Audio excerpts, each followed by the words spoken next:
PUBG के हवाले से बहुत अहम अपडेट्स मैं आपको बता रहा हूँ। 10 जुलाई 2020 11:45 PM इस वक्त हो रहे हैं, यानी 11:45। मसाइल क्या आ रहे हैं समझने की कोशिश करें।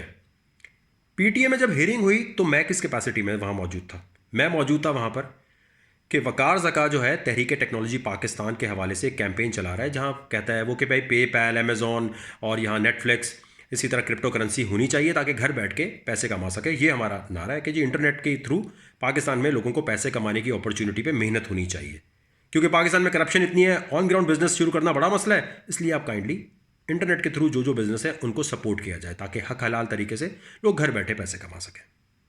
दूसरे वहाँ हसीब साहब मौजूद थे जो फ्री स्टाइल वाले हैं, कॉम्पिटिटिव प्लेयर हैं, बिल्कुल ठीक थे।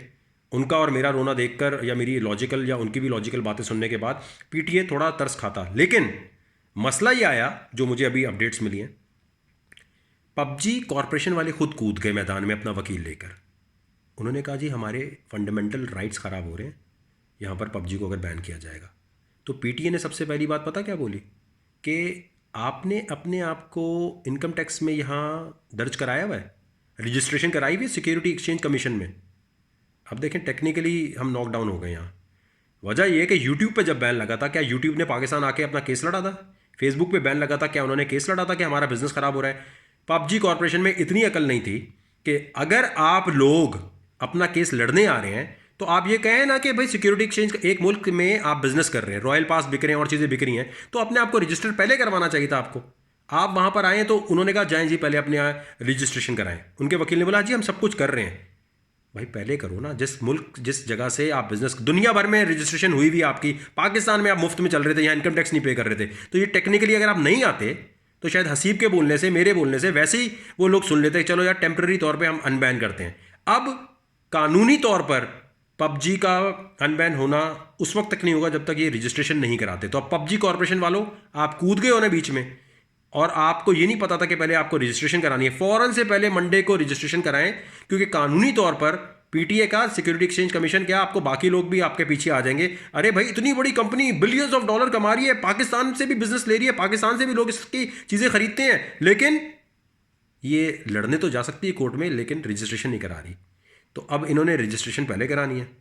कोशिश मेरी ये कि मैं बहुत रिक्वेस्ट कर रहा हूँ, कुछ खास लोग हैं उनके नाम मैं अभी नहीं बता सकता, कि वो अगर रिक्वेस्ट कर दें कि जब तक ये कॉम्पिटिटिव जो चक्कर चल रहा है वर्ल्ड कप का, इस वक्त सिर्फ खोल दें, बच्चों का नुकसान होगा।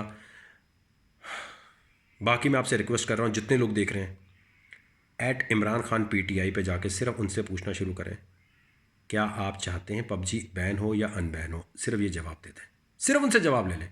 कोई MNA, कोई MPA, कोई सोशल एक्टिविस्ट, कोई सोशल वर्कर आपको इसके हक में बोलता हुआ नज़र नहीं आ रहा। सबसे बड़ी वजह यह है कि आप लोगों ने उनको वोट दिया हुआ है जिनके पास मालूमात नहीं है। मैं कहता हूँ कानून बनाया जाए, इलेक्शन में वो बंदा नहीं खड़ा होगा जो इंटरनेट के एक टेस्ट को पास करके ना आए। एक अथॉरिटी बताएगी हाँ इसको इंटरनेट की मालूमात है। ये क्या बकवास बात होती है कि हमारा IT मिनिस्टर बोल रहा है जी मुझे तो व्हाट्सएप आता है, मुझे तो आता नहीं, मुझे ऐसी वजारत दे दी है। कितनी अजीब बात है।